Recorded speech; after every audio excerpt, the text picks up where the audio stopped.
gente, a paz de Jesus e o amor de Maria, nesse mês de outubro, um mês riquíssimo, com muitos e grandes santos, com muitas devoções. mês do Rosário. Exatamente. E é também o mês da padroeira do Brasil, Nossa Senhora da Conceição Aparecida. E nós, como brasileiras que somos, não poderíamos deixar de falar, né, deste título atribuído à Mãe de Deus. Este título, assim como tantos que vêm em socorro aos filhos mais sofredores, aqueles que padecem suas dores. Então, né, Nossa Senhora Aparecida é uma devoção muito grande por todo o nosso Brasil, né? Não é em uma região ou em outra, mas é uma devoção realmente nacional, né? No Brasil inteiro e até fora do Brasil, as pessoas, ao lembrar do Brasil, já associam a Nossa Senhora Aparecida, porque de fato é um título muito conhecido, né? Título esse que no ano passado, 2017, tivemos a graça e a honra de celebrar 300 anos, né, da aparição da imagem.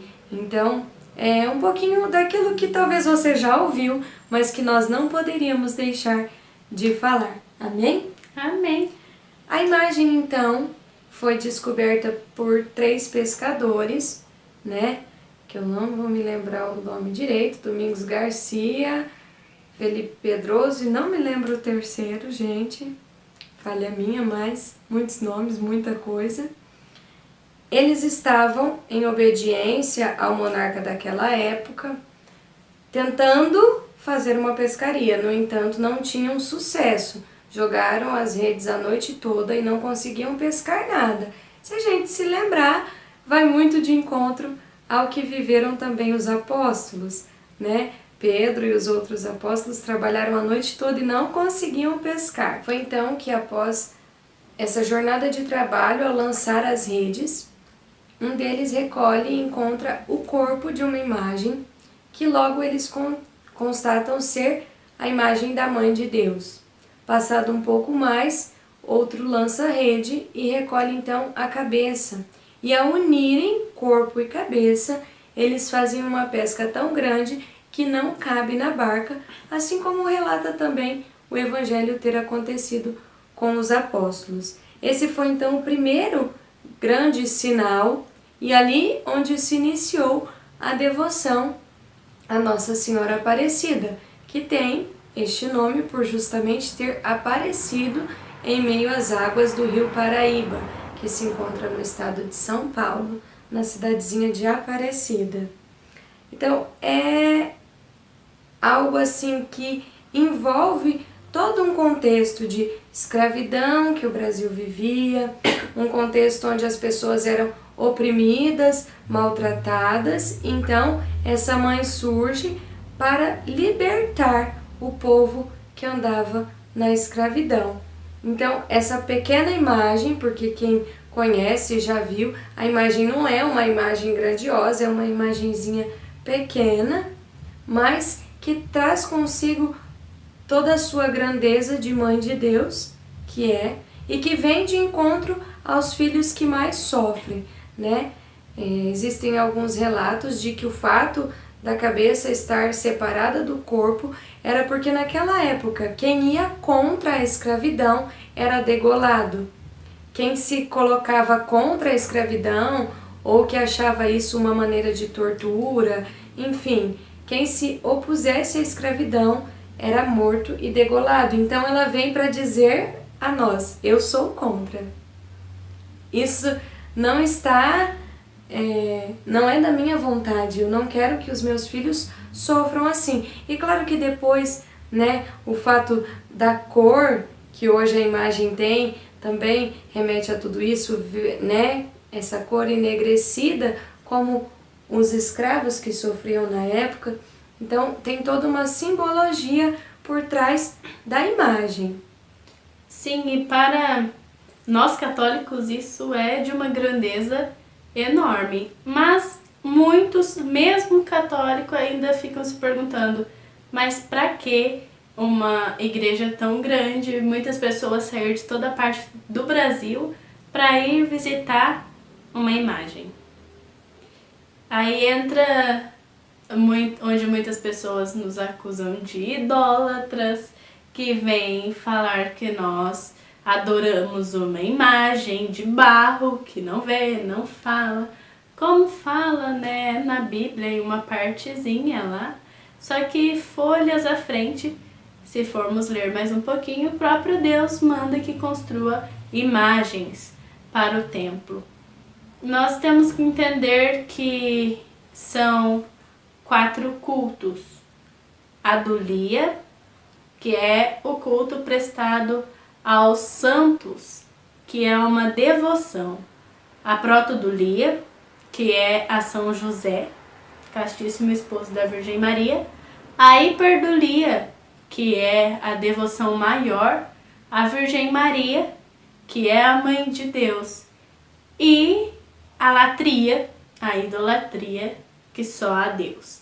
Precisamos saber bem a diferença entre devoção e idolatria, o que é um ídolo e o que é um ícone. O Senhor, ele proíbe as imagens de ídolos, porque o primeiro mandamento diz: amarás teu Deus de todo o teu coração, não terás outros deuses diante de mim. Mas o ícone, ele leva você a Deus, ele nos leva a Deus. Não é algo que tira Deus do centro, mas que nos leva a Ele. Então, nós não podemos ter medo de amar Maria ou de prestar devoção a ela diante de uma imagem, porque sabemos que aquela imagem nos leva a Deus. Não que nós estamos adorando uma imagem, simplesmente prestando um culto ali que para ali. Mas não, é uma ponte que leva a Deus, que nos leva àquele que está no céu. Como uma foto, né?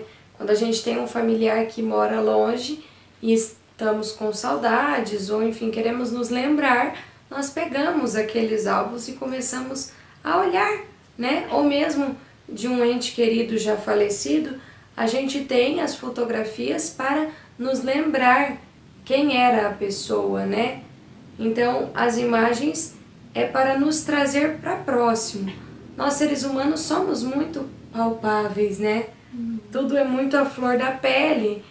E acho que isso é muito do brasileiro, porque outras aparições de Maria, ela veio do céu e falou, né, como em Fátima, Portugal, em Lourdes, como no México, né, em Medjugorje, mas no Brasil ela veio como uma imagem. Por quê? Porque a mãe conhece cada um de seus filhos. E talvez algo nosso do brasileiro é que nós precisamos de algo concreto para acreditar, né? Ai, mas nós não tocamos Deus, não. Mas isso, a nossa fé nos leva a crer que Deus está aqui. Está em mim, está na Isla, está em tudo, porque Ele é onipresente, onisciente. Mas a mãe nos cerca de cuidados e nos conhece por completo. Então nós não precisamos mesmo, como a Isla disse, ter medo de ter na nossa casa uma imagem que represente a nossa devoção, uma imagem que represente até a nossa fé e uma imagem que nos cerca de tanto carinho e tanto cuidado, né? Enquanto a Isla falava, eu me lembrei de um testemunho de um pastor evangélico que visitou a Basílica de Aparecida e disse que chegou lá procurando onde estava essa santa que todos iam adorar. E olhou no altar, não via nada, via apenas um altar simples de mármore sem grande beleza, uma cruz vazada ao centro do altar e não encontrava a imagem. Então, quando ele olhou toda a basílica, ele olhou para o canto e lá no cantinho ele viu um espaço para a imagem, num cantinho da parede. Então ele percebeu que em momento nenhum a mãe quer ser o centro, porque ela não estava no meio da basílica, e sim no canto. Quem está no centro é sempre o Cristo. Sim, é uma comparação como o sol e a lua. Pode o sol ter medo ou da lua? Por exemplo, se você admira bem mais o brilho da lua, a luz da lua, o sol vai ficar com ciúmes, sabendo que todo o brilho que a lua emite vem dele? Então, o mesmo modo é Maria. Toda a graça que há em Maria vem de Deus. Exatamente. E como nós dizemos lá no começo do milagre da pesca, existem muitos, e quem já teve a oportunidade de conhecer a Aparecida já se deparou com isso, com a Sala dos Milagres. Quem não teve ainda, não perca a oportunidade, guarde um pouquinho, porque tem excursões direto e assim, não é tão inviável assim. Nós temos que aproveitar aquilo que é nosso. Às vezes a gente fica sonhando com tantos santuários marianos, o que também não é em vão. Sonhar é preciso, porque com isso a gente alcança. Mas por que não ir ao santuário que está tão perto de nós, né? Que é o Santuário de Aparecida. Então, você que não foi ainda, faça um esforcinho e vá, porque é incrível. E muitos milagres, muitas pessoas, muitos romeiros que vão até lá, muitas histórias de agradecimento a esta mãe que está sempre recorrendo, socorrendo os teus filhos. Esse livro aqui eu ganhei de presente no ano passado, no meu aniversário, e ele traz vários milagres. Eu e a Isla até ficamos aqui antes pensando qual falar, e eu peguei um breve para partilhar com vocês, para que vocês compreendam que, assim como eu ouvia a Gil dizer semana passada, a gente tem que deixar essa banalidade de ai, mas Nossa Senhora não faz milagre, quem faz milagre é Deus, eu não posso falar que é um milagre. Não importa. Importa vivermos o milagre. Sabemos com a fé que temos e não vamos colocar de maneira nenhuma Maria no lugar de Deus. Não, ela não é deusa. Mas essa não é a discussão.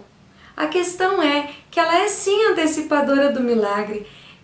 Não existe quem conheça mais o filho do que a mãe. Então, como ela não recorreria por nós?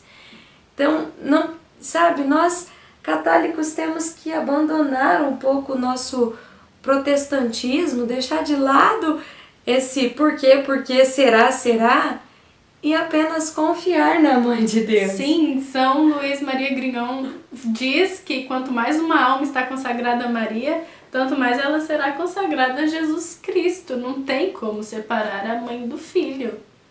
E eu peguei esse testemunho, que é a cura de um menino paralítico, um menino de 10, 11 anos, não se tem relato certo da idade dele, porque nós devemos ter a confiança de uma criança que, ao ouvir uma simples palavra, confiou plenamente. Então, o milagre aconteceu em 1903 e vai relatando mais ou menos assim. O menino Sebastião de Paula tinha problema nas pernas e vivia pedindo dinheiro em um sinal montado nas costas de seu irmão. Sebastião mudou-se para Queluz, em São Paulo, porque conheceu os redentoristas e, sabendo da presença da missão redentorista, pensou assim que aumentaria as chances de conseguir uma boa esmola, pois supõe-se que deixaria o povo mais propenso a ajudar o próximo, coisa que desde Jesus Cristo os cristãos pagavam e muito frequentemente praticavam. Sebastião estava, como sempre, montado nas costas do seu irmão, que não tinha nenhuma deficiência. Estendeu a mão a um redentorista, sacerdote redentorista, e o padre lhe sugeriu que fizesse uma promessa a Nossa Senhora para conseguir a sua cura. 3 dias depois de fazer a promessa, conforme narrou o Jornal da Semana, Sebastião começou a fazer pequenos movimentos.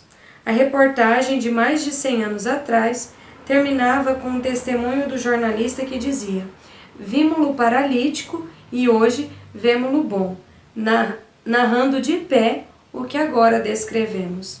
Sebastião, que tinha entre 10 e 12 anos, tinha feito a promessa de varrer descalço a Basílica de Aparecida e levar 2 metros de fita como presente a Nossa Senhora.